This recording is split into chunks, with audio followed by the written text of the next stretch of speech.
David, yeah.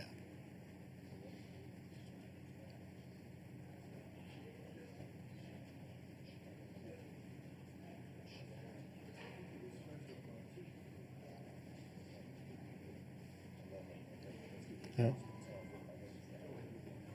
Okay. And again, as a courtesy to your fellow media members, we ask that you silence your cell phones.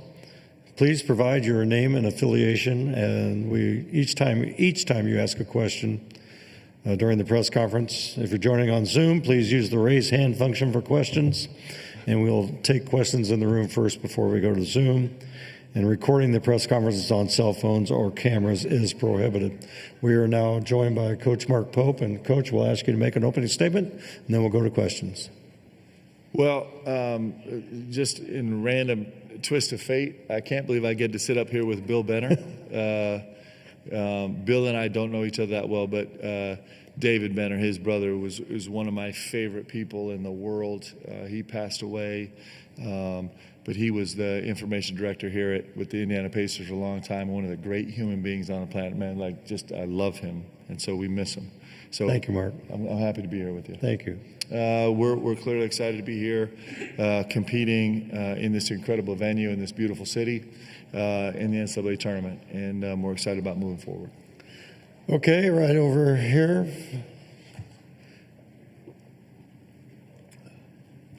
Matt Newell with the Indy Star. You obviously referenced your time with the Pacers. What do you remember about Indianapolis, and what did you take from playing for Larry Bird? I love it. Come on.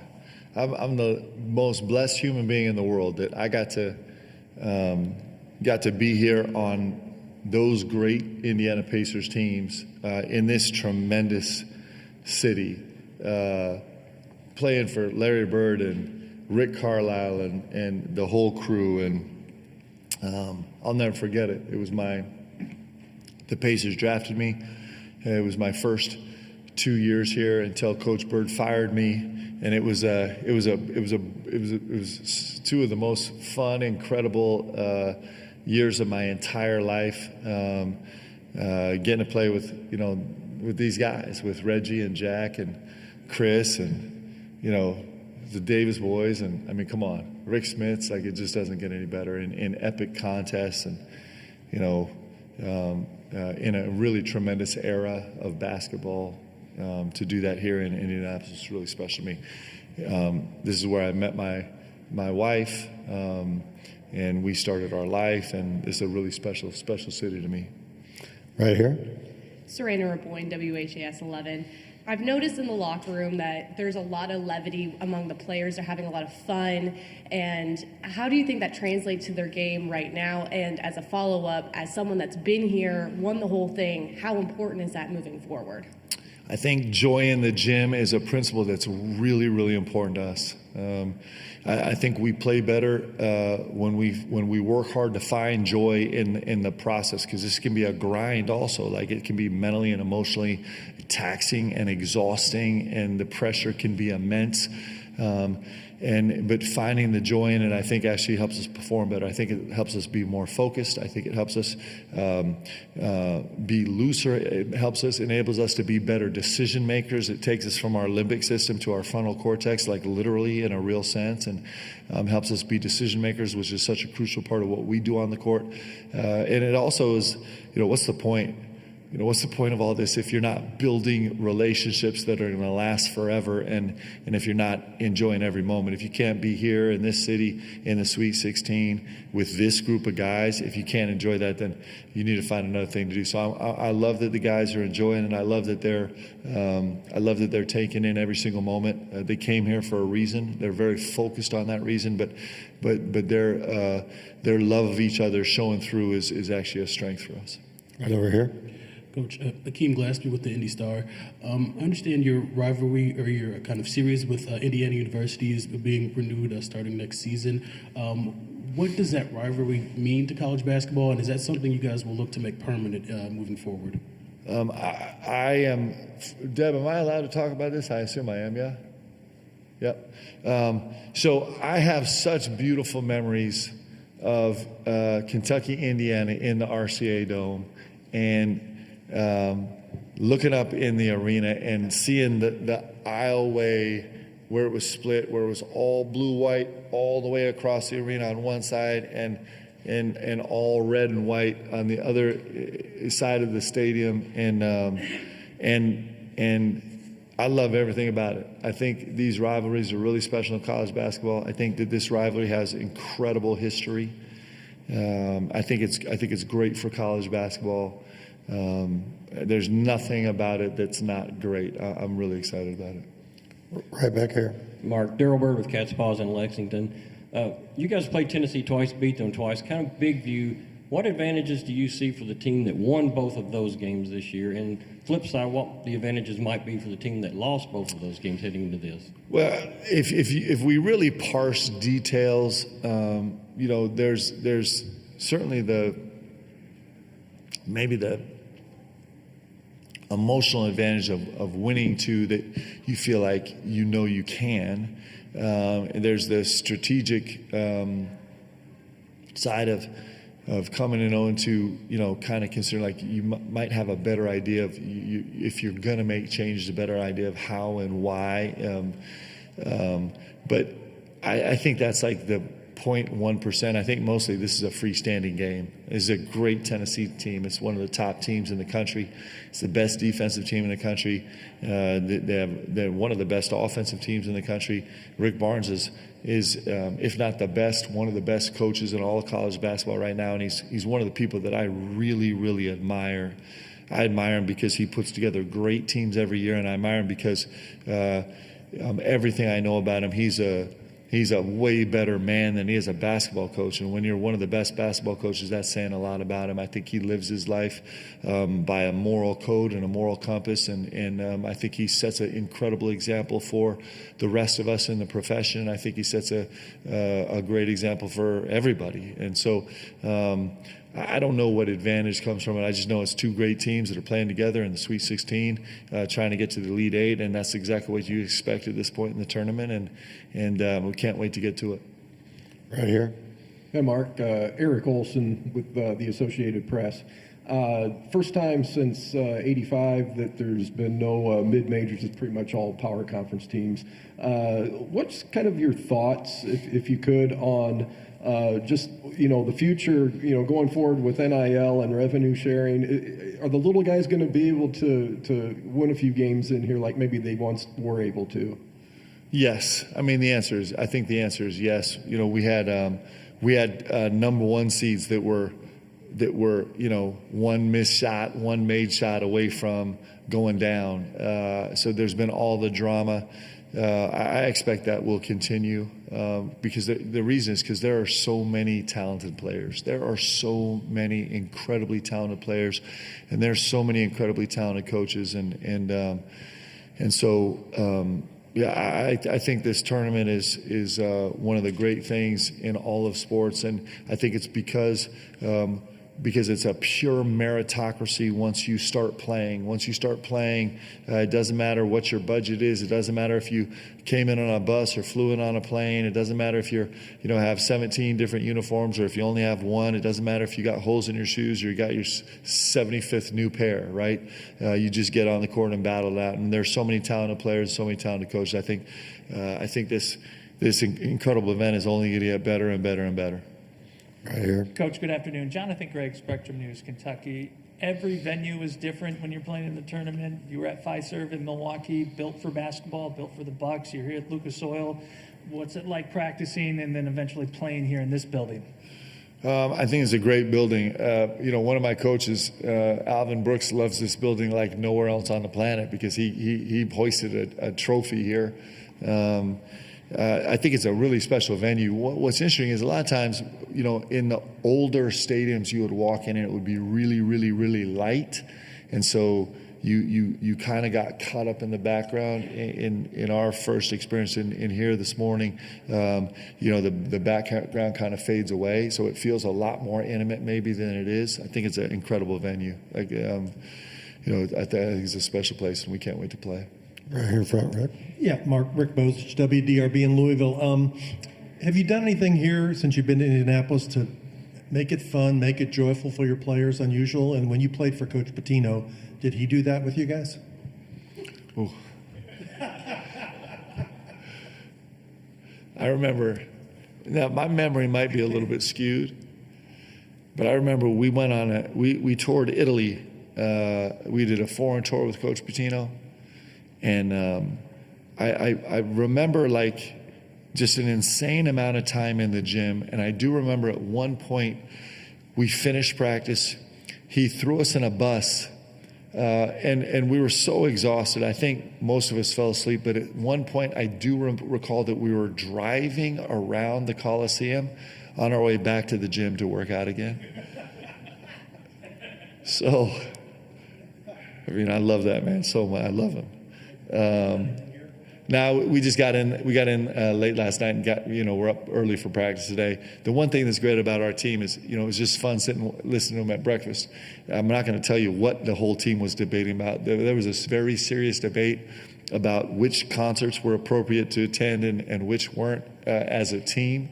And it was delightful. And so with this group, we don't have to do a lot of exotic things for these guys to really enjoy the moment and love each other. They've made that great. It feels like you're in a room with 12 brothers that are just constantly, I mean, they never stop talking, and it's wonderful.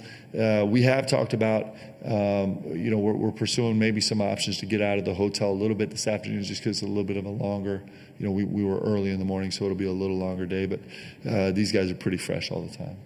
Okay, we're going to just time for a few more right over here. C.L. Brown, Louisville Courier-Journal. Mark, Amari talked about sometimes kind of needing physical play early to kind of get him into a flow. Aside from eating warm milk with your cereal with him, what kind of buttons have you had to push with him to really get him going?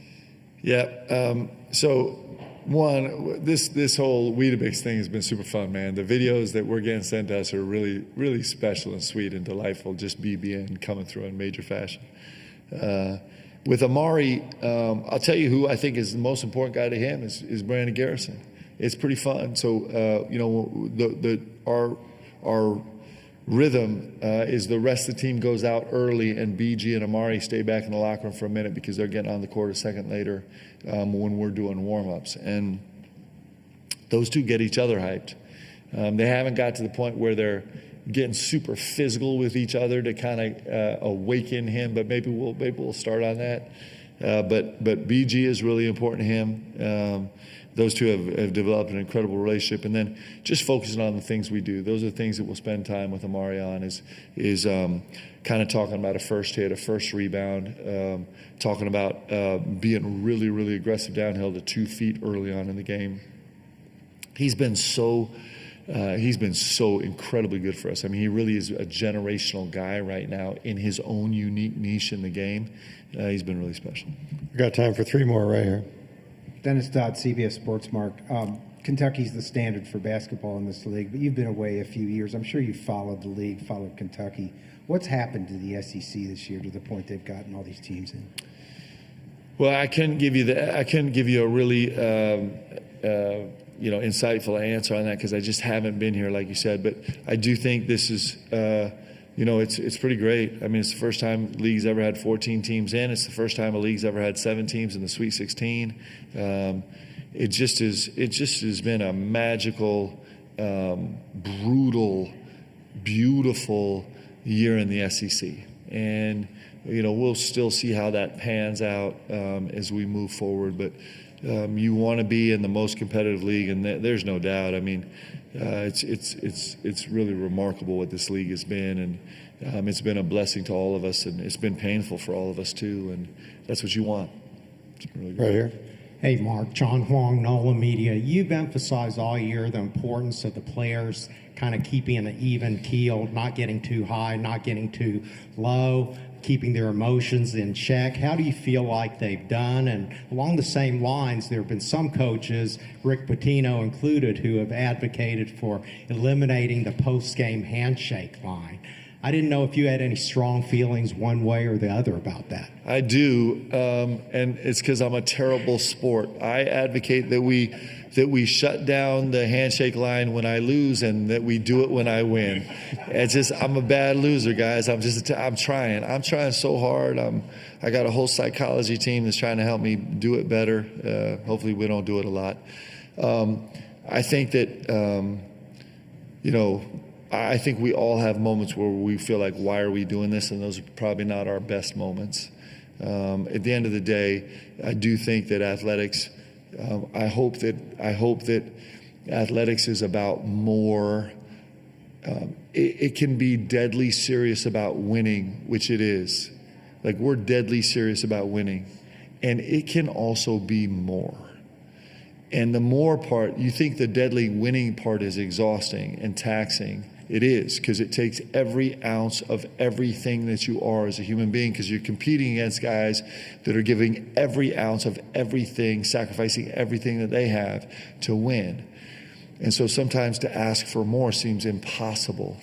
But the one great thing about athletes is they're chasing the impossible. And so can we be the most vicious, competitive, fighting people in the world and fight tooth and nail with every ounce of what we have to find a way to win? And then can we do more? Then can we actually be man enough to walk through a line and teach our guys to walk through a line that we don't want to walk through, the guys that we don't want to shake their hands, and do it just out of the camaraderie of sports? That's a tall order. But I don't think it's, I like tall orders. And I like us being more than, if we're going to do this great, guys, we're going to win and win at the highest level, and we're going to do a little bit more. And that's just one little way that I think we can do a little bit more. So I'd like to be mature enough, and I'm not. I'd like to be mature enough to keep chasing bigger and more important things than just basketball. Last question for Coach right here. Mark, Pete Thamel from ESPN. Overcoming injuries has been a theme of this season. I know you talked about not sleeping a few nights before games and such. Can you talk about how that's maybe defined and forged this team to help them get to that point, and maybe touch a little bit on Lamont and what he's gone through to play here? Yeah, every experience we have, good or bad, our goal is to make it a learning, teaching experience. How can it grow us? Like, my staff is so good about refocusing me and saying, okay, relax, take a breath. How can this grow us? How can this grow us? How can this grow us? And, for sure the injuries for us have been really painful. And it's been problematic for us and given us incredible challenges. But what's exciting about it is how it's grown us, right? And I think it's grown us a lot of ways. It's given young guys a chance to come up and play. It's given guys a chance to play in different positions with different responsibilities. It's made us really rethink everything that we went into the season expecting to do. We don't talk about the loss of Kerr Kriisa very much, but that actually transformed entirely the way that we were planning to approach the game, and that's an afterthought actually in this slew of injuries we've gone through. So it gives you an opportunity to really grow and really become better coach and a better player, and I think our guys have taken advantage of it, and we'll continue to be tested in that way. But adversity is a gift. Like, adversity is a beautiful thing. The death of me is going to be when I'm sitting on the beach somewhere, just drinking a non-alcoholic beverage and have no adversity, because then how are you growing? Like, what are you becoming? Like, I think we're obsessed with becoming something. Like, how can we find a way to get better? And these injuries have certainly played a part in us trying to do that. Thanks, Coach. Lamont, I've talked about him a lot. I think, it's a beautiful thing as a coach. It's just like a beautiful thing as a parent. When you see your children doing things better than you ever did them, and being smarter than you ever were, and doing things that are so brave and so bold, we all know what that feels like. That's how I feel about Lamont Butler. He's doing things that you just shouldn't have to ask a player to do. And he has never been dissuaded. He's never been diverted or distracted from his like core, which is like he wants to raise up and do this for his guys. And he's doing it at insane cost right now. And with unbelievable bravery and unbelievable fortitude and gratitude. And it's just like, that's why I love sports. You know, when I talk about sports, does it give us a chance to do something even more than we have to do the winning? But can you win and actually do something more than winning? And Lamont Butler, if there's a guy that's been symbolic of that for our season on this team, you talk about a guy that's winning and doing more, it's been Lamont Butler. He's really special. Thanks, Coach. Thanks, guys. Great seeing you. Hey, I'm so happy to see Congratulations that. on your success, too. Yeah. I'll talk to you. Yeah, please do. Yeah.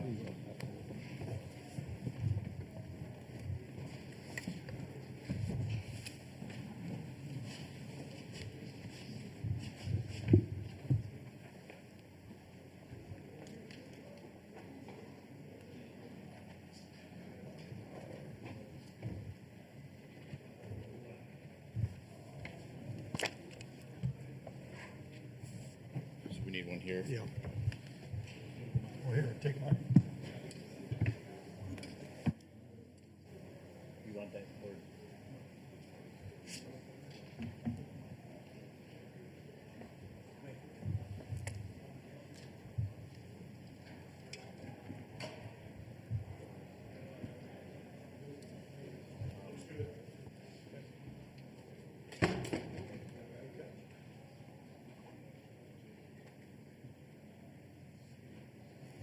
Okay, we are ready to be joined by the Kentucky student athletes.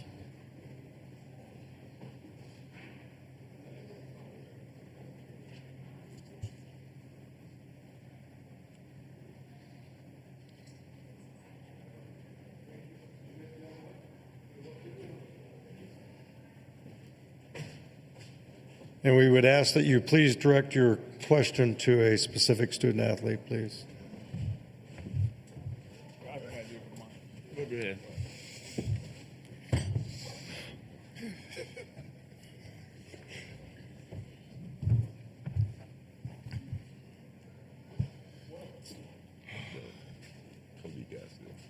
For sure. He got it.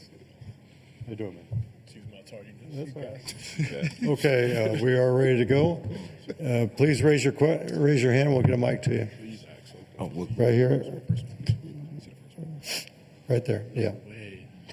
Hi, Liv Clements with Indiana University. Kobe, I wanted to mention you guys have done this twice now with Tennessee for the third time. Does something have to change specifically for you guys to make it a three-peat with them? Question for Kobe.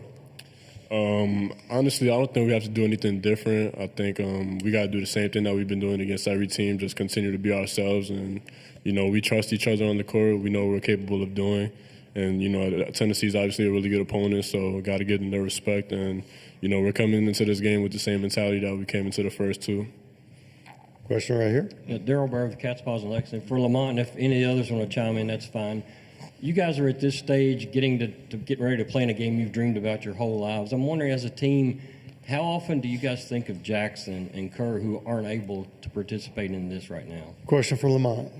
Yeah, we think about them all the time. It's really tough, you know, for them to not be out there with us. I mean, you know, playing, but I feel like they've done a great job of just being leaders off the court, being really vocal in huddles and pulling guys to the side and telling them what they see out there, you know, what can help our team. So they're still very valuable to us, and you know, we just are playing hard, playing for love, and you know, playing with passion for them who can't be out there with us.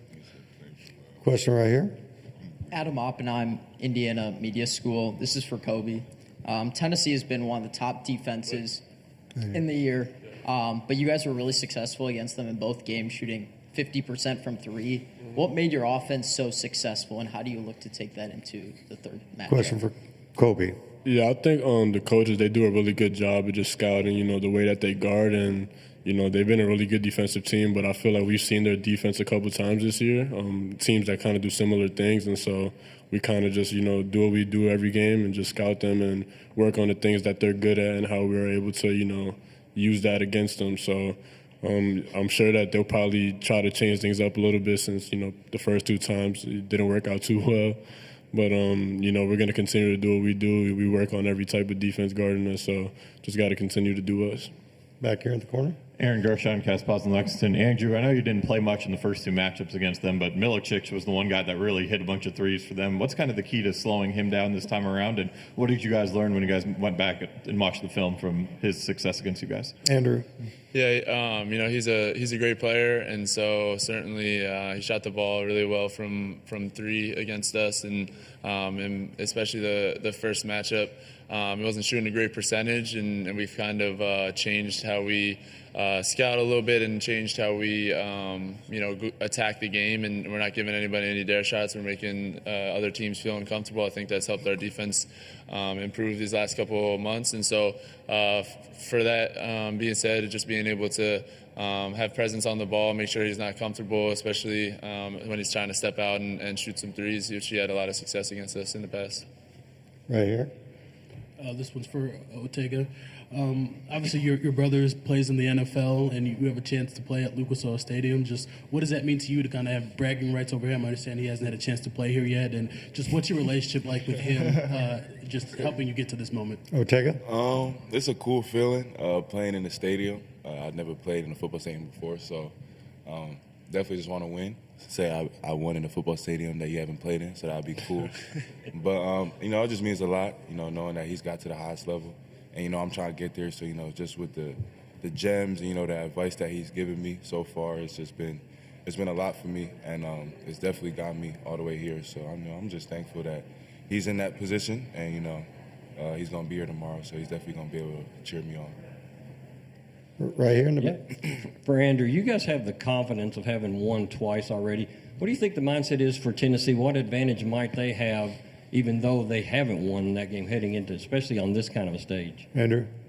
I think for them, they probably, want to just try and learn from anything they could from those first two games. For them coming into this third one, that they, think they'll probably shoot the ball a little bit better. But I feel like for us to continue being able to come out on top, we got to just continue to contest every shot and make every shot tough. And that's what we were able to do the first two matchups, and that's what we're going to be looking to do again on Friday. Right here. Steve Lehman, CBS Nashville. Lamont, you've played in a lot of NCAA tournament games. You've got that experience. You're your team's point guard. Zakai really sets the tone for them. How much do you take it upon yourself to set the tone and maybe counteract whatever he does on the floor for your squad? Lamont?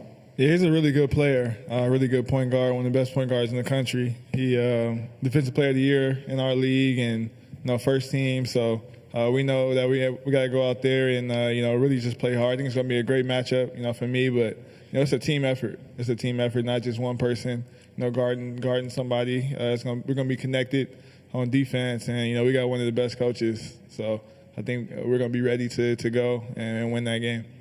Over here. Vince Ferrara, 99.1, the Sports Animal in Knoxville. This is for Lamont and for Kobe. I know when you're a really good shooter, probably the surroundings don't matter to you much, but wondering with the setup in a stadium, what those backdrops are like for you to adjust to that, and how did that go today at practice? Lamont. Yeah, it's definitely a little different. We've never played really in a football stadium, playing arenas. So, once we got the first our shots up and kind of figured it out, it's normal at that point. Kobe? Yeah, I feel like it's been pretty cool just to play in different environments. And for me, it's my first time playing in a football stadium, so that's a pretty good experience. I don't really think it changes anything. I always say if the ball is round and the rim is a circle, then I think it's all the same thing. So just I'm excited to get out there and play. Right here. John Huang, NOLA Media. Hey, Andrew, when I look at you guys sitting up there, you're all really relaxed and seem confident. Is that just part of the team mentality? I know BG has a tendency to kind of get worked up, but Coach Pope has always emphasized keep a level head, keep your emotions in check. Is that just part of your team personality? Andrew? Yeah, I would say definitely, this team, we really care about each other a lot. We like to have a lot of fun together. And so it's a lot of fun to be around these guys and definitely, just how talented our team is and how close we are definitely brings you a little bit at ease at times. And, it really allows us to enjoy the moment and take your time. It really kind of gives us that a little laid back, but always having a great time with each other for sure. Time for a couple more. Hi, Liv Clements again at Indiana University. Otega, I wanted to ask, you've been a powerhouse going into this season, into this tournament. Is there a way that Tennessee actually can stop you? Otega. I don't know. I hope not. But, I'm just going to try and go out there, have good energy. I feel like the ball finds good energy. So I hope they can't stop me because, I'm trying to win. But, yeah, we're going to see. One more for the student athletes right here. Yeah, for Andrew and Amari, I know, Andrew, you just talked about, right here. You just talked about how much fun you guys have together, how much you enjoy each other's company. I guess, what brought you guys together so quickly, right? I mean, this is an entirely new team. You guys didn't know each other this time last year. How have you guys become really like brothers? Andrew? I would just, say probably just being able to bond over things pretty quickly in the summer. A lot of us have, similar interests, and just being able to really, just try to get to know each other on a deeper level. Everybody is new at one spot, so everybody kind of had that mindset of trying to get to know each other a whole lot better, and it gives you a little bit just nostalgia, just growing up on the park, playing against each other early on in the days, kind of like you're a little kid. So it was a lot of fun. Amari? I'm going to say the same as Andrew, just hanging out in the summer. I feel like that helps us grow closer a lot, so I'll just say that. That's it. Thanks, guys. Thank you, guys.